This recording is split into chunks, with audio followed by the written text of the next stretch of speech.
Good morning student, welcome back to our channel Pratik tutorials maths and science. आज हमारी topic उसी कड़ी पर हम आगे की ओर बढ़ रहे हैं जो हमारा फंडामेंटल थ्योरम ऑफ अर्थमेटिक है। पिछले 2 वीडियोस में हमने कुछ इम्पोर्टेंट और बेसिक बातों पर भी हमने डिस्कस किया है। अगर आप लोगों ने अभी तक उन दोनों वीडियोस को नहीं देखा है तो एक बार देख लें। और आज की वीडियो में हम उसी टॉपिक में आगे बढ़ने जा रहे हैं जो कि हमारा एलसीएम और एचसीएफ की बेसिस पर है। तो आइए शुरू करते हैं।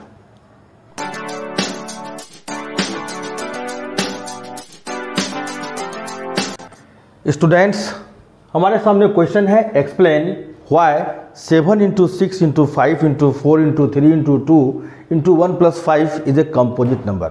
तो कंपोजिट नंबर पर हमने पहले भी डिस्कस किया अपने वीडियोस में। कंपोजिट नंबर होता क्या है? ऐसे नंबर्स जिसके 2 से ज़्यादा फैक्टर होते हैं। ऐसे नंबर्स जिनके 2 से ज़्यादा फैक्टर होते हैं कंपोजिट नंबर। तो एट फर्स्ट हमें इस बात को शो करना होगा कि इसके 2 से ज़्यादा फैक्टर हैं। अगर हम इस बात को शो कर पाए कि इसके 2 से ज़्यादा फैक्टर हैं तो यह एक कंपोजिट नंबर प्रूफ हो जाएगा। तो आइए इसका सॉल्यूशन करते हैं। एट फर्स्ट मेरा जो क्वेश्चन है 7 × 6 × 5 × 4 × 3 × 2 × 1 + 5। तो एट फर्स्ट इसको हम देखते हैं कि कैसे यह कंपोजिट नंबर प्रूफ होगा। तो हम यहाँ क्या देख रहे हैं कि यहाँ पर ये जो 2 पार्ट हैं हमारे क्वेश्चन में, इनमें 5 जो है वो दोनों में कॉमन आ सकता है। तो एट फर्स्ट इसे हम कॉमन ले लें तो क्या रिजल्ट बचेगा मेरे पास? तो 5 के कॉमन होने से बचेगा यहाँ 6, 7 × 6 × 4 × 3 × 2 × 1। और इसके पोजीशन में क्या बचेगा हमको? 5 में से 5 कॉमन हो चुका है, 1 बचेगा। ओके, अब यहाँ से आगे देखते हैं हम 5, इन सबको हम मल्टीप्लाई कर लेते हैं। 1008 + 1। अब जो इसका रिजल्ट आएगा 5 × 1009। तो हम देख रहे हैं कि ये जो नंबर है ये 2 नंबर का प्रोडक्ट हो चुका है, यानी इसके 2 फैक्टर तो इमीडिएटली यहाँ आ चुके हैं 5 × 1009। और हम एक बात जानते हैं कि 1 जो है वो सबका फैक्टर होता है। इसका मतलब है कि इसके 3 फैक्टर तो ऑलरेडी हो गए, 5, 1009 और 1। और एक फैक्टर और है, अगर इन दोनों का मैं प्रोडक्ट कर दूं तो वह जो नंबर बनेगा वह भी इसका एक फैक्टर होगा। तो कुल मिला के इसके 4 फैक्टर आ रहे हैं कम से कम हमारे सामने में। तो 5, 1009, 1 और एक नंबर, इन दोनों का प्रोडक्ट। तो इसका मतलब है कि इसके 2 से ज़्यादा फैक्टर हैं। तो यहाँ यह क्लियर हो चुका है कि इस नंबर के 2 से ज़्यादा फैक्टर हैं। तो हम इस बात को कह सकते हैं कि यह एक कंपोजिट नंबर है। लिख देंगे since given number has more than 2 factor, more than 2 factor. इसके फैक्टर जो है वो 2 से ज़्यादा हो चुके हैं, इसलिए कर देयरफॉर हैंस क्या लिख सकते हैं हम कि 7 × 6 × 5 × 4 × 3 × 2 × 1 + 5 इज ए कंपोजिट नंबर। यह कंपोजिट नंबर हो चुका है, यह कंपोजिट नंबर है हमारा। ओके, तो इस तरह से हम ऐसे नंबर, ऐसे और भी बहुत प्रकार के क्वेश्चन हो सकते हैं जहाँ की मुझे कंपोजिट नंबर प्रूफ करना होगा। तो ऐसे क्वेश्चनों में हम इसी प्रकार से कॉमन लेंगे, कुछ ना कुछ एक नंबर जरूर इसमें कॉमन होगा। और कॉमन लेने के बाद जो फाइनली हमें नंबर आएगा उसे मुझे शो कर देना है। अगर कम से कम 2 नंबर भी आ जाता है तो 1 तो उसका एक फैक्टर होगा ही, तो 3 फैक्टर तो ऑलरेडी हो जाएंगे। और उसके अगर मोर देन 2 फैक्टर हो जाते हैं तो वह एक कंपोजिट नंबर प्रूफ हो जाता है। अब मैं बात करने जा रहा हूँ कुछ एलसीएम और एचसीएफ से रिलेटेड बातें। तो एलसीएम एंड एचसीएफ ये मेरा आज का मुख्य टॉपिक है जिस पर कि हम लोग डिस्कस करने जा रहे हैं। इस टॉपिक में हम लोग कुछ फार्मूले को जानेंगे और ऐसे फार्मूला हम लोगों ने कुछ जूनियर सेक्शन में भी पढ़ा हुआ है कि एलसीएम और एचसीएफ में से क्या एक रिजल्ट सामने हमारा है। तो पहला जो रिजल्ट आ रहा है इसमें मैं आपको बता दूं कि पहला रिजल्ट क्या होता है कि ये जो एलसीएम होता है वो एचसीएफ से हमेशा डिविजिबल होता है। यानी एचसीएफ जो है वो एक फैक्टर होता है एलसीएम का, यानी कि HCF is a factor of LCM. इसको याद रखना है कि HCF क्या है, is a factor of LCM, या एलसीएम का एक फैक्टर होता है। यानी एलसीएम को अगर मैं HCF से डिवाइड करूं तो वह कंप्लीटली डिविजिबल होना चाहिए, और अगर वह डिविजिबल नहीं है तो इसका मतलब वह HCF और एलसीएम किसी खास नंबर के दिए गए नंबर के नहीं हो सकते। और दूसरा जो कुछ फार्मूला आता है इससे रिलेटेड, वो क्या होता है कि जो अगर दो नंबर हमारे सामने हैं जिनका कि एलसीएम और HCF फाइंड करना है, तो ये जो एलसीएम और HCF का जो प्रोडक्ट होता है वो उन दोनों नंबर के प्रोडक्ट के इक्वल होता है। यानी कि ये इक्वल किसके होगा, product of given two numbers. ये जो दो नंबर्स हमको दिया गया है, इन दोनों नंबर के प्रोडक्ट के इक्वल होगा उनका एलसीएम और HCF। लेकिन ये फार्मूला तीन नंबर के केसेस में इस फार्मूला का यूज नहीं होगा। तो इस बेसिस पर हम कुछ क्वेश्चनों को लेने जा रहे हैं, और इसी के बेसिस पर बहुत प्रकार की चीज़ हम लोग यहाँ बना सकते हैं। अगर हमको एलसीएम फाइंड करना है तो एलसीएम का क्या फार्मूला बनेगा, वो बनेगा प्रोडक्ट ऑफ जो हमारा नंबर्स है बाई HCF। अगर एलसीएम फाइंड करना है तो यहाँ HCF हो जाएगा, और अगर मुझे HCF फाइंड करना है तो हम किस फार्मूला का यूज़ कर सकते हैं, just like product of numbers, जो दो नंबर्स दिए गए हैं, बाई एलसीएम यहाँ यूज़ कर सकते हैं HCF को फाइंड करने के लिए। अब मुझे एलसीएम दिया गया हो, HCF दिया गया हो, और दो नंबर में से एक नंबर दे दिया गया हो, तो हम सेकेंड नंबर फाइंड करने के लिए मुझे एलसीएम इंटू HCF करना है, और जो एक नंबर मुझे दिया गया है गिवन नंबर, उस गिवन नंबर को यहाँ यूज़ करना है। इस फार्मूला के बेसिस पर हम दो नंबर में से एक नंबर को फाइंड कर सकते हैं। अगर एलसीएम और HCF दिया गया हो और एक नंबर दिया गया हो तो हम सेकेंड नंबर इस फार्मूला से फाइंड करेंगे। अभी इससे रिलेटेड हम बहुत प्रकार के क्वेश्चनों को डिस्कस करने जा रहे हैं, तो आइए आगे बढ़ते हैं। स्टूडेंट्स, 4 क्वेश्चन हमने सेलेक्ट किया है। ये बहुत ही इंपॉर्टेंट क्वेश्चन है। ये ऑब्जेक्टिव के हिसाब से भी पूछा जा सकता है और सब्जेक्टिव में भी पूछा जाने योग्य है ये सवाल। आज हम देखते हैं हम कैसे बनाएंगे। अभी जो कुछ फार्मूला हमने बताया था उसी फार्मूला के बेसिस पर इन क्वेश्चनों का सॉल्यूशन होगा। ये जो मेरा सेकंड क्वेश्चन है कि HCF of two number is 18 and their product is 12960, find their LCM. तो यहाँ पर क्या है कि मुझे HCF मालूम है और दो नंबर्स जो दिए गए हैं उसके प्रोडक्ट मालूम है, और मुझे एलसीएम फाइंड करना है। तो कैसे फाइंड करेंगे, अभी जस्ट मैंने बताया था कि एलसीएम फाइंड करने के लिए हम क्या करेंगे। तो एलसीएम फाइंड करने के लिए एलसीएम इज इक्वल टू क्या होगा फार्मूला, कि प्रोडक्ट ऑफ जो दो नंबर्स है हमारे सामने, product of numbers by there HCF। तो HCF लेंगे, तो हम ले लेते हैं यहाँ पर जो हमारे दो नंबर्स का प्रोडक्ट दिया गया है 12960 बाय, अगर मैं HCF की बात करूँ क्या है मेरा 18। अब इसे हम कैंसिलेशन करते हैं, और ये दोनों ही नंबर 2 से कैंसिल हो रहे हैं। 2 से 2 9 टाइम्स, और 2 से करा रहे हैं इसको, 2 6 12, 2 4 8 16, एंड 2 8 16, 0 2 0। अब ये 9 है, और 9 की डिविजिबिलिटी क्या करती है, अगर सम जो है वो 9 से डिविजिबल हो गया तो वह कंप्लीट नंबर डिविजिबल होगा। तो चेक करते हैं, 4 + 6 10 + 8 18, दैट मीन्स ये 9 से कंप्लीटली डिविजिबल है।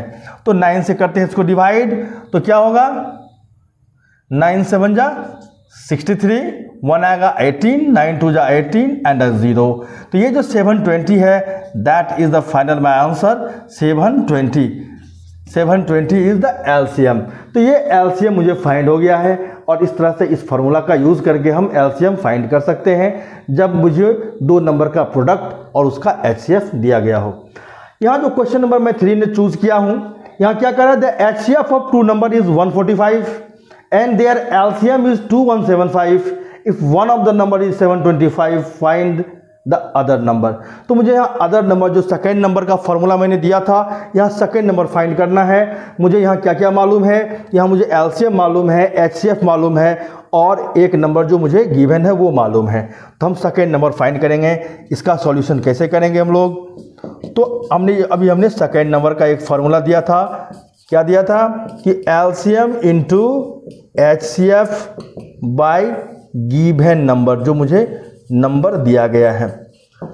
तो एलसीएम लेते हैं अपना, हम एलसीएम क्या है 2175 और एचसीएफ क्या है मेरा, वो है मेरा 145 बाई, मैं अगर गिवन नंबर की बात करूं तो क्या है मुझे 725। अब यहां से मुझे इसे कैंसिल करना है और मैं देख रहा हूं ये 5 से दोनों कैंसिल है, मैं 5 से कैंसिल करा दूं इसको, तो क्या होगा 5 1 जा 5 2 22 5 5 4 जा 20 एंड 2 25 5 5 जा 25 और 5 से अगर मैं इसको कैंसिल कराऊँ तो क्या होगा 5 4 जा 20 और 17 5 3 जा 15 2 25 5 5 जा 25 और यहाँ 145 एंड 145 कैंसिल हो जाएंगे।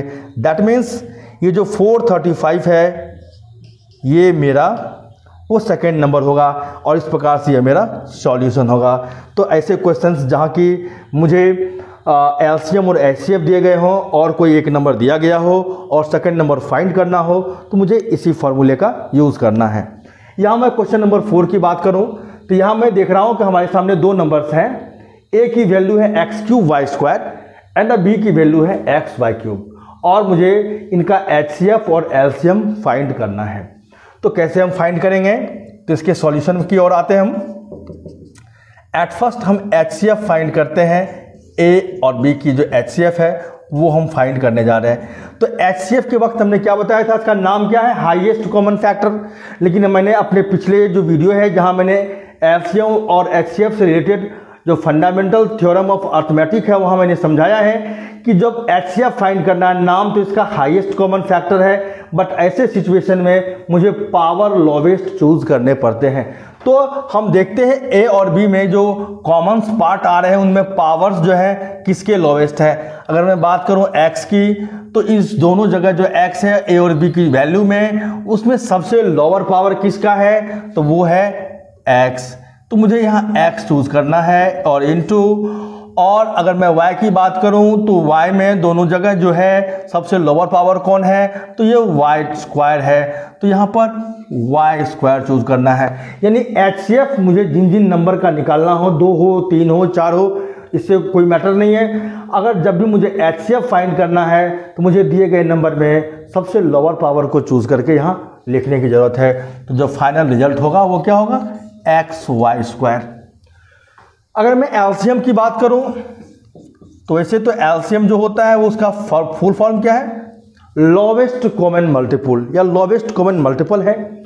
लेकिन ऐसे सिचुएशन में मुझे पावर्स हमेशा हाईएस्ट चूज करने हैं, ग्रेटेस्ट चूज करने हैं। तो मैं देख रहा हूं दोनों जगह एक्स में क्या है मेरा ग्रेटेस्ट पावर, यहाँ पावर 1 है, यहाँ पावर 3 है, ये सबसे ज़्यादा है, तो x³ मुझे यहाँ लेना है। इनटू अगर मैं y की बात करूं तो कहाँ है मेरा हाईएस्ट पावर, ये y² है, ये y³ है, ये ज़्यादा पावर में है, तो मैं इसे चूज कर लूं और जो फाइनल रिजल्ट आएगा वो आएगा x³ y³। ये मेरा एलसीएम होगा। इस प्रकार के जब एल्जेब्रिक क्वेश्चंस होंगे जहां मुझे एलसीएम और एचसीएफ फाइंड करना है तो यहाँ पर पावर्स का ख्याल रखना है कि एचसीएफ निकालते वक्त मुझे उन एल्जेब्रिक चीज़ों में मुझे उसके लोअर पावर को चूज करना है, वहीं एलसीएम फाइंड करते वक्त मुझे क्या करना है, उसके हाईएस्ट पावर को चूज करना है। अब यहाँ एक क्वेश्चन है, यहाँ पर मुझे सिंपलेस्ट फॉर्म में लाना है, 368/496 है। ऐसे क्वेश्चंस एग्जामिनेशन में पूछे जाते हैं, इसका सिंपलेस्ट फॉर्म क्या हो सकता है।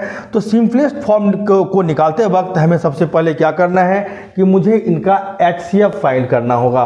तो सबसे पहले मुझे क्या फाइंड करना है, एचसीएफ फाइंड करना। अगर सॉल्यूशन की बात करें तो मुझे एचसीएफ फाइंड करना है, एचसीएफ ऑफ 368 एंड 496, इनका एचसीएफ सबसे पहले मुझे फाइंड करना है और लिखना है उसका एचसीएफ क्या है। तो एट फर्स्ट यहाँ हम एचसीएफ फाइंड करने जा रहे हैं इनका। तो एट फर्स्ट 368 लेते हैं और इनसे डिवाइड करना होगा 496। ये डिवीजन प्रोसेस का हम यहाँ यूज़ करने जा रहे हैं, क्योंकि बड़े नंबर में ऐसे जो तरीके हैं वो काफ़ी यूज़फुल होते हैं। तो स्टार्ट ये 1 टाइम्स में होगा यहाँ पर 368 एंड 16 to 8 माइनस करेंगे तो 8 आएगा यहाँ पर, 8 में से 6 आएगा 2 एंड ये आएगा यहाँ पर 1। अब क्या करते हैं हम लोग, रिमाइंडर जो होता है मेरा वो डिवाइज़र बनता है और जो डिवाइज़र है वो मेरा वो डिविडेंड बनता है। तो 368 यहाँ ले आएंगे हम और अब यहाँ हम कैंसिल करते हैं। तो हम क्या देख रहे हैं यहाँ पर कि ये 2 टाइम्स में कैंसिल नहीं होगा, ये 2 टाइम्स में कैंसिल हो सकता है, 3 टाइम्स में कैंसिल नहीं होगा। तो इसको 2 टाइम्स में हम कैंसिल करा रहे हैं। 2 8 जा 16, 2 2 जा 4 1 5, 2 1 जा 2 माइनस कर लें से हम, 8 में से 6 आएगा तो क्या बचेगा मुझे 2 एंड 6 to 5 माइनस करेंगे तो क्या होगा 1 एंड 3 से 2 माइनस करेंगे तो क्या होगा ये 1 होगा। अब यहाँ से हम आगे बढ़ते हैं और ये 128 क्या होगा मेरा, वो अगला डिविडेंड बनने वाला है। तो यहाँ पर भी मैं देख रहा हूँ कि 1 टाइम्स में ये आ रहा है 1 1 2, अगर माइनस करूँ तो 8 में से 2 आएगा तो क्या बचेगा 6 और 2 में से 1 आएगा तो 1 बचेगा, ये कैंसिल हो गया। अब यहाँ थोड़ा प्लेस की कमी है, मैं इधर कर लेता हूँ। अब ये 16 जो है मेरा वो क्या होगा, वो डिवाइज़र बनेगा मेरा, और ये 112 जो है मेरा क्या होगा, ये डिविडेंड होगा। तो मैं देखता हूँ कितने बार में घटा सकता हूँ मैं, ये 7 टाइम्स में पूरी तरह से कैंसिल्ड है, ये पूरी तरह से कैंसिल हो चुका है। 16 से ये पूरी तरह कैंसिल हुआ है। इसका मतलब ये HCF क्या मुझे आ रहा है 16 आ रहा है। तो इन दोनों का HCF हमने फाइंड किया है, वो क्या है मेरा 16। अब अगर मुझे सिंपलेस्ट फॉर्म में लाना है तो हम क्या करेंगे, जो सिंपलेस्ट फॉर्म है 368 का, तो 368 और जो ये 496 है, इसको जब सिंपलेस्ट फॉर्म में लाना है तो मुझे क्या करना है, इन दोनों ही न्यूमरेटर एंड डिनोमिनेटर दोनों को अपने HCF से डिवाइड कर देना है। 16 से मुझे डिवाइड कर देना है, जो रिजल्ट आएगा वो मेरा फाइनल आंसर होगा।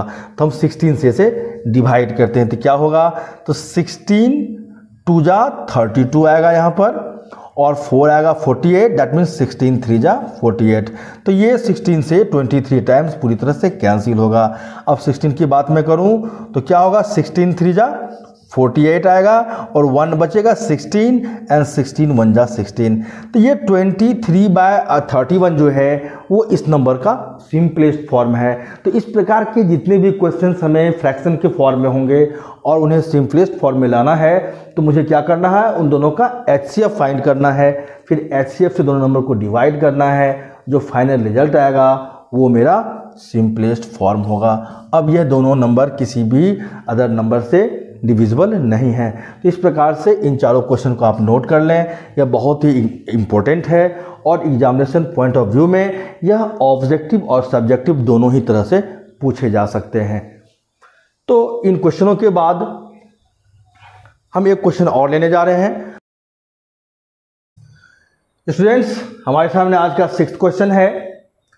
On A morning walk 3 person step out together and their step measure 30 cm, 36 cm and 40 cm respectively. What is the minimum distance it should walk so that it can cover the same distance in a complete steps? तो ऐसे questions जो लैंग्वेजिकल हैं इनका solution कैसे करेंगे। हालांकि ऐसे questions हम लोगों ने जूनियर सेक्शंस में भी बनाए हैं, लेकिन ऐसे क्वेश्चंस यहाँ भी हैं तो हम इसको देखें कैसे बनाएंगे। तो एट फर्स्ट यहाँ क्या मैं देख रहा हूँ कि 3 पर्सन है हमारे सामने और उनकी जो स्टेप्स है उसकी एक लेंथ दी गई है कि फर्स्ट पर्सन अपने एक स्टेप में जो है वो 30 सेंटीमीटर का डिस्टेंस लेता है, सेकेंड जो है अपने स्टेप में 36 सेंटीमीटर का है, और थर्ड पर्सन जो है उसका स्टेप थोड़ा बड़ा है, शायद वो लंबा होगा, और 40 सेंटीमीटर का उसका एक स्टेप है, और ये तीनों एक साथ चलना शुरू करते हैं वो। तो ये कहना चाहता है कि क्या होगा वो मिनिमम डिस्टेंस जहाँ तक ये तीनों जो हैं वो कंप्लीट स्टेप्स के साथ पहुंच सकते हैं। एक ऐसा डिस्टेंस लेना होगा जो डिस्टेंस ये भी कवर करेगा, वो भी कवर करेगा, वो भी कवर करेगा। तो सारे के स्टेप्स क्या होंगे, एक कंप्लीट नंबर आएंगे, एक होल नंबर आएगा। तो ऐसे कंडीशन में क्या होगा, वह नंबर क्या हो सकता है जो इन तीनों से डिविजिबल होगा, ऐसा ही वह नंबर होगा। तो ऐसे केसेस में वह नंबर जो तीनों से डिविजिबल हो, तो वो केस क्या होगा, वो एलसीएम का केस होता है, क्योंकि एलसीएम क्या होता है, एक मल्टीपल होता है और वो अपने सारे नंबर्स का मल्टीपल होने की वजह से अपने सारे नंबर्स से डिविजिबल होता है, यानी ये सारे नंबर उसके फैक्टर हो जाते हैं। तो ऐसे केसेस में मुझे एलसीएम फाइंड करना है। तो एट फर्स्ट हमें 30, 36 और जो 40 है इनका मुझे क्या करना होगा, इसका सबसे पहले मुझे एलसीएम फाइंड करना होगा और इनको प्राइम फैक्टर करते हैं। 30 का प्राइम फैक्टर क्या होगा मेरे सामने, 2 से 15 टाइम्स एंड द 3 से 5 टाइम्स एंड द 5 1 जा 5। और अगर मैं बात करूं 36 की, तो 36 का क्या होगा,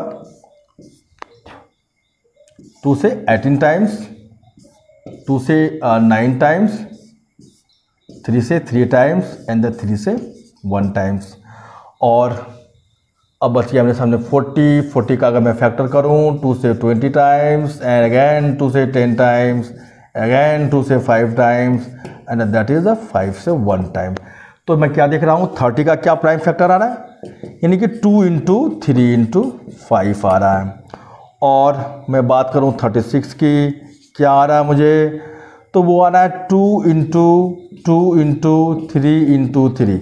तो यहाँ पर मैं क्या देख रहा हूँ कि ये जो नंबर है सारे सिंगल हैं, इकलौते हैं, दैट मीन्स इनको कुछ नहीं करना, ऐसे छोड़ देना है। यहाँ मैं क्या देख रहा हूँ, 2 जो है इसकी काउंटिंग 2 आ रही है, दैट मीन्स इसको 2 का स्क्वायर लिख सकता हूँ और इसको मैं 3 का स्क्वायर लिख सकता हूँ। एंड सिमिलरली यहाँ जो 40 है मेरे सामने, मैं अगर इसकी बात करूँ तो क्या होगा मुझे, तो ये आ रहा है 2 इंटू 5, दैट मीन्स 2 कितने हैं, 3 टाइम्स हैं, 2 का cube into the 5। And finally मुझे क्या करना है, एलसीएम लेना है। ठीक है, एलसीएम ऑफ जो है मुझे 30, 36 एंड द 40।